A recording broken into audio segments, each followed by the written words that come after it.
Pessoal, como é que está? Tudo bem? Ó, calma, Rosenberg, calma. Traz contigo a educação também, tá bom? Para não perder, para não deixar lá atrás a educação. Gente, eu nem tinha tempo para estar aqui fazendo isso, tá? Mas eu peguei esse momento para falar e vou falar rápido. É o seguinte, tem pessoas que entram na rede social só para criticar, só para agredir e denegrir, tá, o que o Lula está fazendo. Foi um camarada da Rede Globo de televisão, um repórter, lá na entrevista na Índia, para tentar confrontar, para tentar, como é que diz, pressionar e tentar constranger o Lula, tirando do caminho certo o que Lula havia falado, tá, sobre os criminosos que vivem nos Estados Unidos e em outros lugares, que ele quer que volte para o Brasil. E o repórter, com uma má intenção, de uma forma tendenciosa, claro, tenta colocar como se o Lula estivesse falando uma coisa, quando na verdade está falando outra. Qualquer criança da minha época, que tinha um primário, qualquer criança que fazia interpretação de texto saberia entender perfeitamente o que Lula falou. Mas aquele camarada sabe a verdade, mas tentou conduzir de forma diferente. Só que encontrou, gente, um cabra macho, tá? Um cabra macho que respondeu com altura e fez o cara até gaguejar. O camarada tinha que voltar para a Rede Globo Televisão, a sede, sem graça, tá? E levar um esporro do patrão, do chefe dele de departamento de jornalismo, porque não teve habilidade certa para tentar fazer a maldade que havia na intenção. Então Lula, tá? Ele estava falando naquele momento ali com o mundo. Existe uma série de pessoas nas redes sociais, tá, que até tiveram escolaridade, mas não têm condições, tá, de formular um texto para cartão de visita e fica entrando na internet. Como não tem discurso, tá? O homem tem que ter discurso. Como não tem discurso, fica só criticando, fica só tentando malhar, fica só tentando denegrir, tá? Enquanto aquele pernambucano que saiu no pau de arara, lá de Pernambuco, com o shortinho sujo de barro, com a mãe, com os irmãos, com a família, e foi para São Paulo e hoje é presidente do Brasil, um dos presidentes mais ouvido no mundo. Não, o único. Porque o outro é ouvido por críticas, tá? Agora, ele não. As pessoas põem atenção no que Lula, esse analfabeto, esse ignorante, esse comunista, esse, enfim, essas bobagens todas que essa galera aí, idiota, Rosenberg, educação, idiota não, desculpa, essa cambada de besta que está por aí, tá? Fica falando certas coisas. Olha isso aí que eu vou botar para vocês. Eu nem vou me despedir depois, meu irmão, porque, olha, francamente, tá? Francamente, lidar com gente inteligente é uma coisa, mas lidar com burro não fala isso, perdão, desculpa. Lidar com pessoas com cognitivo baixo é difícil. Francamente. O presidente Trump considera todos esses imigrantes criminosos. O senhor disse agora há pouco que na conversa com o presidente Trump pode acertar de receber criminosos para o Brasil ou quem cometeu o crime por lá. Não, você não ouviu isso aqui. Não, o senhor disse você não ouviu isso aqui. Não exatamente dessa... Bom, o senhor disse... Não, o senhor disse... Vamos conversar com ele. Se eu aceito que você faça a pergunta do jeito que você está fazendo, dá a impressão que eu falei isso, eu não falei isso. Eu ia só terminar, porque por presidente Trump eles são criminosos. O senhor falou de receber, por exemplo, criminosos de combustíveis. O senhor usou que já cometeram crimes... Não. Nós queremos prendê-los. Eu não quero recebê-los, eu quero prendê-los. Ok. Era por isso que eu esclareci uma declaração. Nós bloqueamos 250 milhões de litros de gasolina em 5 navios, entregamos para a Petrobras, essa pessoa mora em Miami, nós mandamos para o presidente Trump a fotografia da casa dele, o nome dele, e nós queremos essa pessoa no Brasil. É para combater o crime organizado, então nos entregue os nossos bandidos. É isso. Senhor presidente, muito obrigado por aceitar nossas perguntas. Eu quero te levar de volta para os Estados Unidos, onde você deve ir em breve nas questões das tarifas que nós temos visto. Como é que o presidente está vendo que grandes economias estão sendo afetadas? E também a questão dos minerais críticos, terras raras. Que tipo de discussão o senhor pretende ter com o presidente Trump na área de minerais críticos? Obrigado. Olha, na verdade, a pauta que eu quero conversar com o presidente norte-americano é muito mais ampla do que minerais críticos. Nós temos uma relação diplomática de 201 anos. É uma relação muito sólida. Nós fomos surpreendidos com o impacto das taxações dos Estados Unidos, porque ela foi feita de forma totalmente anômala, porque era uma coisa impensável você receber num Twitter, sabe, a determinação de um país de taxar o outro. Antigamente era feita uma reunião entre os ministros da Fazenda, entre os ministros da Indústria e Comércio. Não, mas ele faz o Twitter. Nós tomamos as decisões com muita cautela. Todos vocês sabem que eu tenho na minha cabeça a ideia de não tomar nenhuma decisão quando eu estou com 39 graus de febre. Tem que esperar a febre passar para a gente tomar decisão. E eu acho que nós tomamos as decisões corretas. Uma parte das coisas já tinham sido mudadas pelo próprio governo americano. E agora nós tivemos a decisão da justiça americana, que tomou outra decisão, contrariando aquilo que era a tese do presidente Trump. Obviamente que eu não posso julgar a decisão da Suprema Corte de um país. Não julgo do meu, muito menos de outro país. Mas o que eu quero conversar com o Trump é a relação entre Brasil e Estados Unidos. Nós somos as duas maiores democracias da América Latina. Nós somos dois homens com 80 anos de idade, portanto, a gente não pode ficar brincando de fazer democracia. A gente tem que tratar com muita seriedade.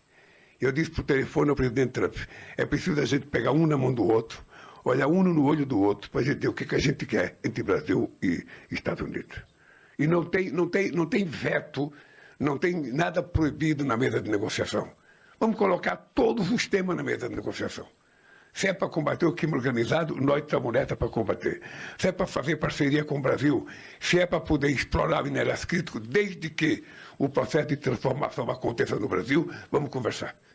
O que nós não vamos permitir mais é que os nossos minerais críticos, as nossas terras raras, sejam explorados como foi o minério de ferro durante tantos anos. A gente só cava buraco e manda o minério para fora para depois comprar produto manufaturado. Não. Nós agora queremos transformar no Brasil. Por isso que nós criamos um Conselho Nacional, sabe, de Política Mineral, subordinado à Presidência da República, para que a gente possa dar muito mais seriedade e objetividade no trato dessa nova riqueza que se apresenta nesse momento de transição energética que o mundo tanto necessita. Então a minha pauta com o Trump é uma pauta longa. É uma pauta que, da minha parte, eu vou discutir comércio, eu vou discutir, sabe, parcerias universitárias, eu vou discutir a população brasileira que mora nos Estados Unidos, mas eu quero discutir, sobretudo, qualquer assunto. Inclusive investimento americano no Brasil, que faz tempo que deixou de existir. Então, e eu não sei qual é a pauta dele. Mas eu espero que depois dessa reunião a gente possa estar garantido de que a gente voltou a ter uma relação altamente civilizada, altamente respeitosa, e que a gente não vai deixar de conversar por telefone quando tiver qualquer novidade entre Brasil e Estados Unidos. E eu quero também dizer para o presidente Trump que nós não queremos uma nova Guerra Fria. Nós não queremos ter preferência por nenhum país. Sabe? Nós queremos ter relações iguais com todos os países. Nós queremos tratar todos em igualdade de condições e receber deles um tratamento também igualitário com os outros países. Se isso for possível, eu acho que tudo voltará à normalidade. E é isso que eu espero.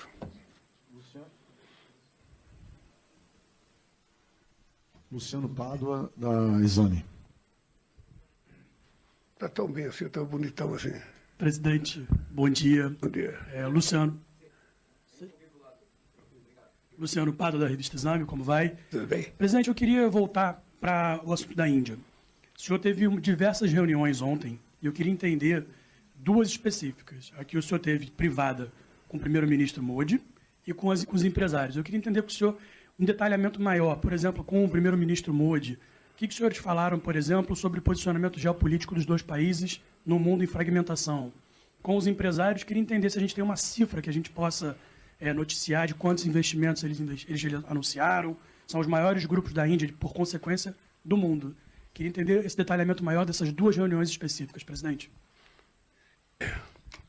A minha conversa com o primeiro-ministro Modi, ela tratou da nossa relação comercial e da relação Brasil-Índia. A gente não entrou em detalhe sobre a geopolítica internacional. Eu sei o que pensa a Índia sobre determinados problemas, sei o que o Brasil pensa. Nós temos problemas em que a gente tem mais cautela do lado da Índia ou mais cautela do lado do Brasil, e a gente discutiu aquilo que nos une. O que nos une nesse instante é a nossa briga para que as nossas economias sejam fortalecidas e a gente possa sair da situação que a gente se encontra. Nós queremos nos transformar em países altamente desenvolvidos. Não discutimos nenhum problema que fosse polêmico entre nós dois, porque eu não vim aqui para discutir a divergência, eu vim aqui para discutir a confluência entre Brasil e China. E eu tenho muita afinidade com o primeiro-ministro Modi, muita afinidade. Não entrei nem em detalhe com ele sobre o acordo dele com os Estados Unidos. É um problema dele. É um problema dele, como o acordo que nós fizemos é um problema meu. Sabe? Porque eu acho que é assim que a gente constrói uma relação de confiança entre as pessoas. E foi extraordinária a conversa, extraordinária a conversa. Posso dizer que foi uma conversa muito exitosa, eu acho que para a Índia e acho que para o Brasil. Porque tem uma coisa sagrada na relação política que é a confiança que você tem nas pessoas. Quando você tem confiança, sabe, tudo facilita que as coisas aconteçam. Facilita a vida empresarial, facilita os acordos que nós fizemos entre ministérios. Foram vários acordos. Facilita a gente discutir parcerias, sabe, na questão da inteligência artificial. Tudo isso, eu posso dizer para você que com o Modi eu não tenho nenhum problema. A segunda coisa com relação aos empresários. Olha, eu estou conversando com os empresários que já têm investimento no Brasil. Todos eles falando bem da relação com o Brasil. Todos eles dizendo que vão fazer mais investimento no Brasil. Não caberia a mim perguntar, quando é que vocês vão investir? Quanto é que vocês vão colocar? Não caberia. Seria falta de educação da minha parte. Mas eu posso lhe garantir que, para minha surpresa, eu gostaria que muitos empresários brasileiros vissem o discurso dos empresários indianos sobre o Brasil, que possivelmente eles mudassem o comportamento deles também no Brasil. Posso dizer que os empresários indianos são muito otimistas com relação aos seus investimentos no Brasil. E é isso que eu quero. E pode ter certeza que vai ter investimento. E logo, logo você vai ficar sabendo, quando eles anunciarem. Vamos a mais uma pergunta da agência AFP Buvan Baga. Olá, presidente, bom dia. Com a AFP, o senhor falou com paixão a pergunta sobre a reação possível da Corte Suprema dos Estados Unidos. O senhor tomou um princípio com relação às tarifas, de como você não pode ter guerra tarifária. E o segundo ponto é da sua resposta. Você acha que poderes médios como Brasil, Índia, Canadá, Austrália perceberam a importância de trabalharem juntos, em parte por causa das tarifas que foram impostas a eles, e para uma maneira para também reagir às políticas de Washington? Olha, o dado concreto é que há muito tempo o Brasil defende que os países desenvolvidos, os países em desenvolvimento, se formem em blocos para poder negociar conjuntamente. É por isso que nós somos defensores do multilateralismo, porque se você permitir que um país pequeno negocie, sabe, com um país maior, o acordo sempre será prejudicial ao país menor. Essa é a experiência que eu trago do mundo sindical. Você não pode permitir que um trabalhador sozinho faça negociação com a empresa. Ou eles se juntam, se organizam e fazem o enfrentamento à empresa, eles vão sair perdendo. No comércio é a mesma coisa. Veja, nós passamos 26 anos para fazer um acordo com a União Europeia. 26 anos. quando eu assumi a presidência do Mercosul, eu disse aos negociadores europeus, tanto ao Antônio Costa, que é, sabe, do Conselho, quanto a Ursula von der Leyen, de que eu queria fazer acordo, sabe, enquanto eu fosse presidente do Mercosul, porque o Brasil tinha a disposição de dar um exemplo ao mundo de fortalecimento do multilateralismo, sobretudo depois que o Trump anunciou as taxações de forma unilateral. Nós temos que dar um exemplo de que a gente pode, juntos, ter mais força para poder vencer essa batalha. Então, eu acho que os países como Índia, Brasil, Austrália e outros países do sul global podem estar juntos. Porque na negociação direta com a superpotência, a tendência é a gente sair perdendo. E como nós temos problemas, sabe, iguais, e temos interesses iguais, a gente tem que estar junto. Esse é um dos problemas da América do Sul. Ou seja, não existe possibilidade de nenhum país resolver o seu problema, sabe, individualmente.